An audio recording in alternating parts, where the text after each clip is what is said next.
ఓం శ్రీ గురుభ్యో నమః. ఓం శ్రీ మాత్రే నమః. జయ రామకృష్ణ. మనం ఎప్పటిలాగే ధర్మ సందేహాల గురించి చర్చించుకోబోతున్నాము. ఆధ్యాత్మిక విషయాలు అన్ని కూడా చర్చించుకోబోతున్నాము.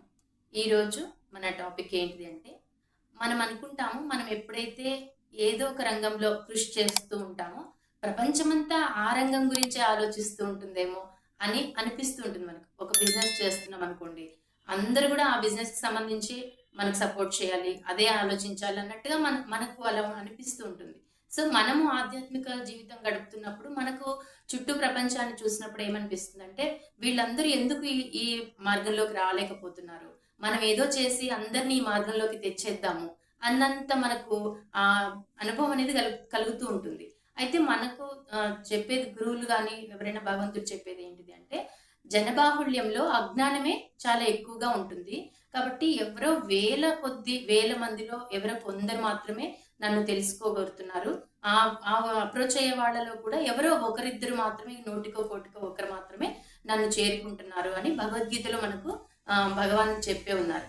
కాబట్టి మనం ఎప్పుడు కూడా ఒక ఆదర్శవంతమైనటువంటి సమాజం గురించి కలలు కన్నప్పటికీ కూడా అది ప్రాక్టికల్ గా చూస్తే అది సాధ్యమయ్యే పని కాదనమాట. ఎందుకంటే చాలా తక్కువ మందికే, చాలా పిరికి వాళ్ళకి ఇందులో ప్రవేశం లేదని కూడా చెప్తారు. ఆధ్యాత్మిక జీవితానికి పిరికి వాళ్ళు తగరు.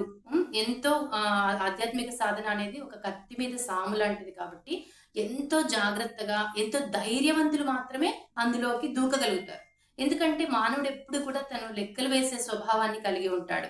ఇది చేస్తే ఏమొస్తుంది, ఇది చేయకపోతే ఏంటి, దీనివల్ల నాకు ఉపయోగం ఉందా లేదా, ప్రతిదీ కూడా ఉపయోగం ఉందా లేదా అని చర్చించుకుంటూ, మీనమేషాలు లెక్కించుకుంటూ జీవితాన్ని కడదాకా తీసుకెళ్లిపోతాడు.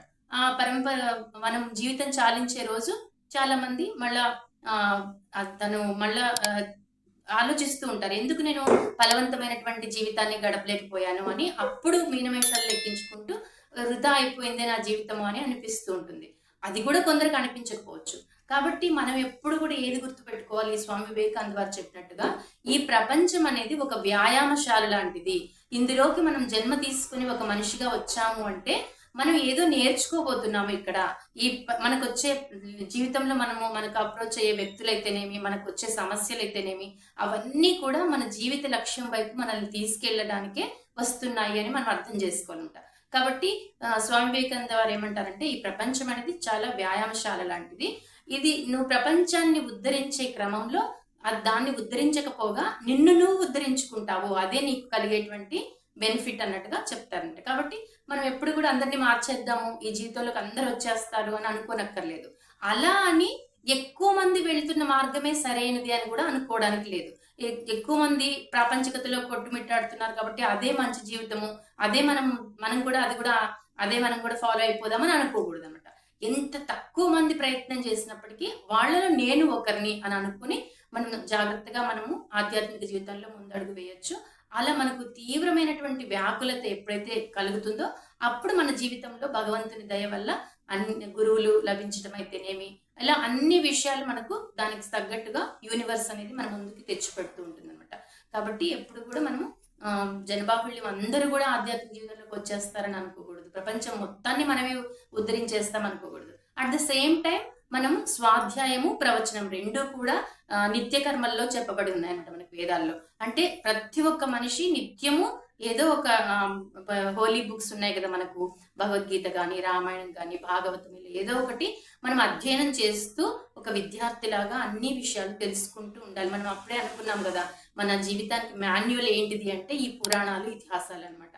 వేదాలు, ఉపనిషత్తులు మనం చర్చించుకోలేము, అందులో భాష కూడా చాలా కఠినంగా ఉంటుంది. కాబట్టి వాటిని అన్నిటినీ కూడా మహాపురాణాల రూపంలో మనకు ఋషులు, మహర్షులు అందించి ఉన్నారు. కాబట్టి ప్రతి ఒక్క ఇంట్లో కనీసం ఒక రామాయణం పుస్తకమైనా పెట్టుకుని మనము ఎప్పుడో ఒకరోజు అది తెరవకపోతామా అనే ఉద్దేశంతో మనము అలా ప్రయత్నం చేయాలి. సో ఇది మనం ఈరోజు తెలుసుకున్నటువంటి విషయం. కాబట్టి మొత్తం ప్రపంచాన్ని ఉద్ధరించేస్తామని అనుకోకుండా మనకు చేతనైనంతలో మనము స్వాధ్యాయనం చేసుకోవాలి. మనకు తెలిసింది నలుగురికి బోధించాలి. బోధించడం అంటే విషయాల్ని చర్చించుకోవడం ఒక సత్సంగ రూపంలో అనమాట. ఇలా చేద్దాము. సర్వం శ్రీరామకృష్ణ అర్పణమస్తు. లోకా సమస్త